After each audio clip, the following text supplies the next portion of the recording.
And we're going in 3, 2, 1. Let's go.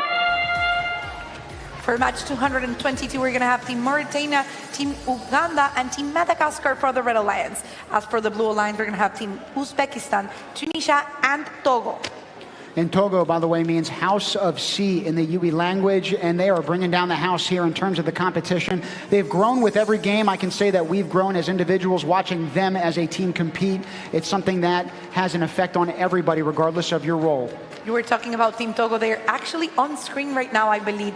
They were able to get some oxygen and hydrogen. They're going to take it all the way to the electrolyzer. It's been a pretty key element of the field. And also with the human players, we've seen them a ton for points scoring. We've also mentioned Uganda quite a few times. It's their Independence Day today, and we are incredibly proud of their all-girls team as well.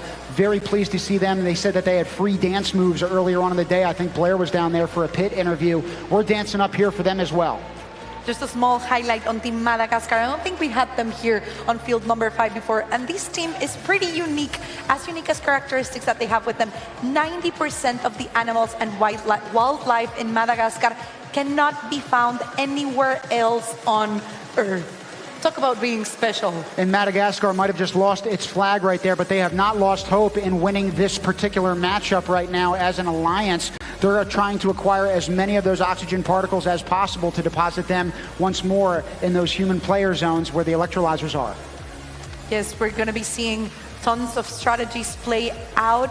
It looks like it's been pretty popular, you know, focusing on getting the oxygen to your human players.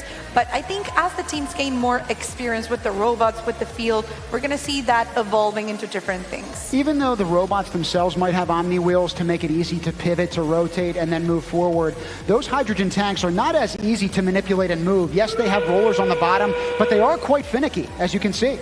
So we're down to the last 30 seconds, but the Blue Alliance already had their hydrogen tank. It was pushed by Team Tunisia under the oxygen accumulator, who were now able to make their way all the way back to the reservoir. As for the Red Alliance, they're going to try to do the exact same thing, place it precisely under. Nope, it looks like they're leaving that strategy, heading straight back to the hydrogen hub. We are going to have the teams, it looks like 4 are already in them, and the points are going to be spread out equally for both alliances. Now, Marlene, part of the reason why they might have abandoned that strategy, hopefully we get it on the telestrator in a second, but it looks like you got something for me in the meantime. Yes, were you able to see how one of the teams, I wasn't able to get a flag because it was just so fast on the last second. One of the robots actually elevated in that last second, gaining expert proficiency in points in energy conversion. So you're seeing some instant replays right now. We were talking about Tunisia at the very end, trying to get that alignment. Looked like they abandoned that plan at the last second. Doesn't mean that they're not going to be getting some much needed points in these final matches of the day for all 6 of these squads. For all we know, there might have been the robot that was able to get up on the sky supported by the hydrogen hub. But, you know, it wouldn't really matter because whichever team out of the 6 ones in the field was able to do it, the scores would actually be going to all of them as they become one global alliance on the last 30 seconds of the match. Now, as you see on the telestrator right here, again, we're going to see that Red Alliance pushing that hydrogen tank all the way towards that oxygen accrual zone. Once they end up getting it there, you're going to see at the bottom part of your screen this small section of metal, very hard to navigate around as you see the robots trying to push them around that corner, having a tough time. We were able to get, you know, our final results. Congratulations to the Blue Alliance for those 33 points. It was a pretty close match with 30 points on the Red Alliance, but we're ready to go down on the field with one of the winning teams. Let's go.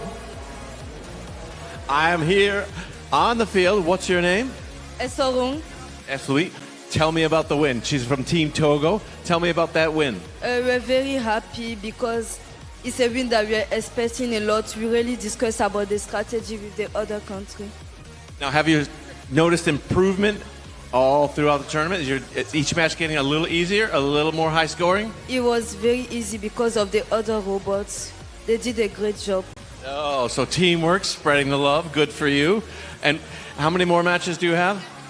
I think that was the last one. Last one today? Yes. There's more tomorrow?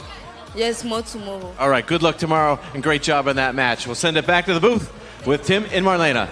Thank you, Blair, for that interview. We're always so excited to get to hear about the winning teams and the excitement of all those students who were able to just, make all of those points. And the next team that we're going to focus on comes from